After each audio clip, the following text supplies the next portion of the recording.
that good? Hey, 1, 2, check, hello. Okay. 1, 2. 1, 2, 3, 4. Oh.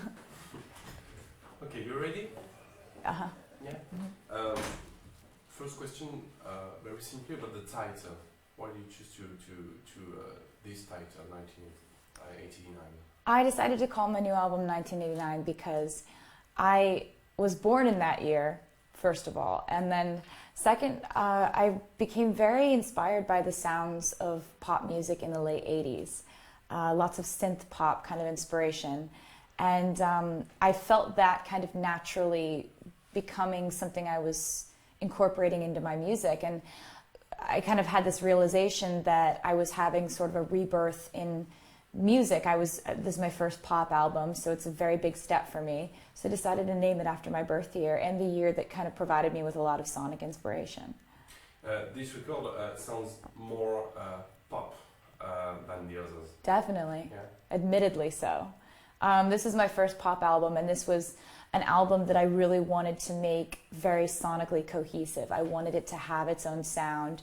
And so, you know, I kind of had to make a choice as to which direction I was going to go in creatively.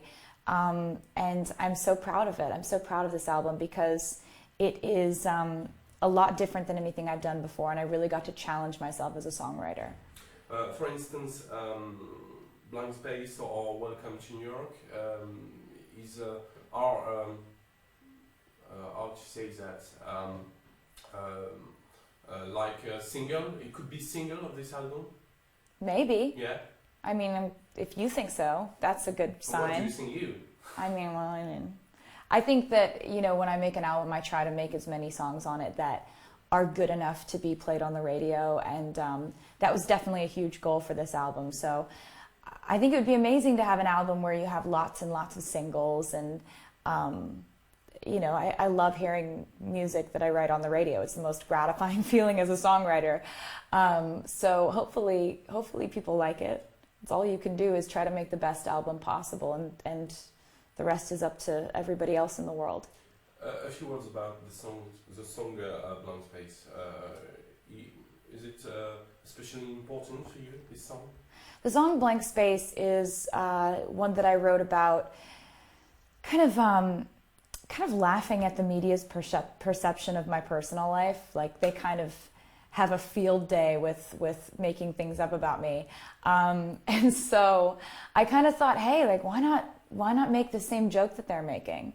If I really was the person that they said I was, if I really was this kind of like serial dater who's like too emotional and totally needy and insane, what kind of song would I write? And that's when I wrote Blank Space. How do you write? What kind of things inspire you? I'm inspired by so many different things, but mostly what's happening in my life at the time. I take 2 years to write an album, usually. And in the last 2 years of my life, a lot of different things have happened. I've moved to New York, which changed a lot of how I saw the world and my inspiration. And also I've been kind of independent and alone for a while, so I've been kind of seeing the world differently as someone who kind of prioritizes her friends above really romance or anything like that. So the album kind of has a different perspective.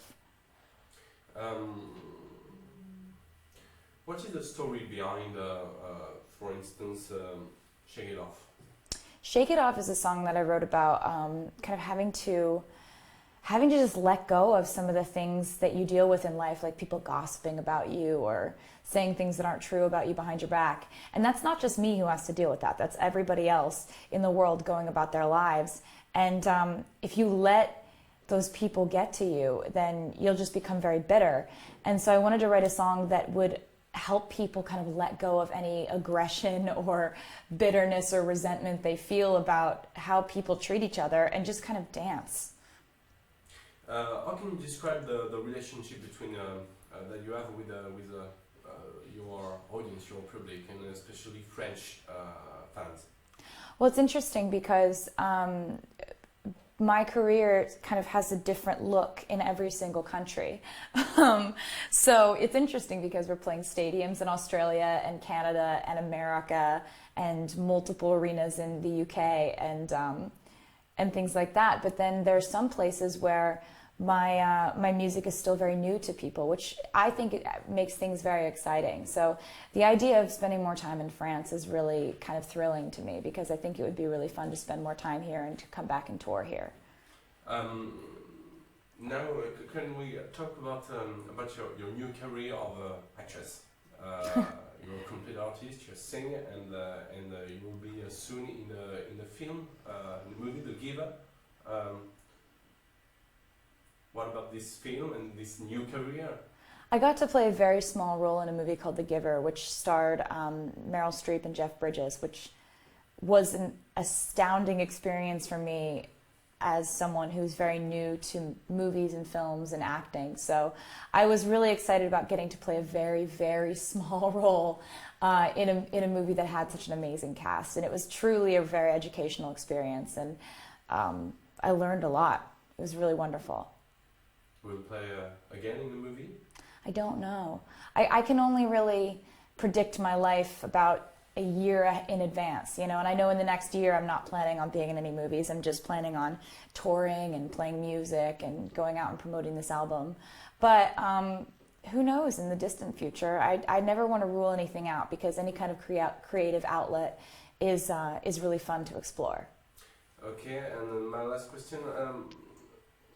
Do you feel anxious a few days before the release of this new album, or you're relaxed and no problem? Well, I'm excited. I'm excited for people to hear it, and for me, that's just a feeling of pure excitement and anticipation, like Christmas morning or something. But I know that a lot of other people have a huge expectation placed on watching what the sales are going to be, and you know, you have everybody in the music industry just looking out for these big releases, and so that's the only part that makes me anxious. Is the music itself. I am not nervous at all. I'm not nervous that my fans are going to be disappointed. I'm very confident about the music, but the whole, like, where it turns into a business and the whole numbers thing can be a little bit nerve-wracking, to be honest with you. Not too difficult to write and just play music with this whole business stuff around you? I think that you know, you have people talk about kind of left brain, right brain, how, you know, you're thinking analytical and logics here over in your left side of your brain, and your right brain is just creativity.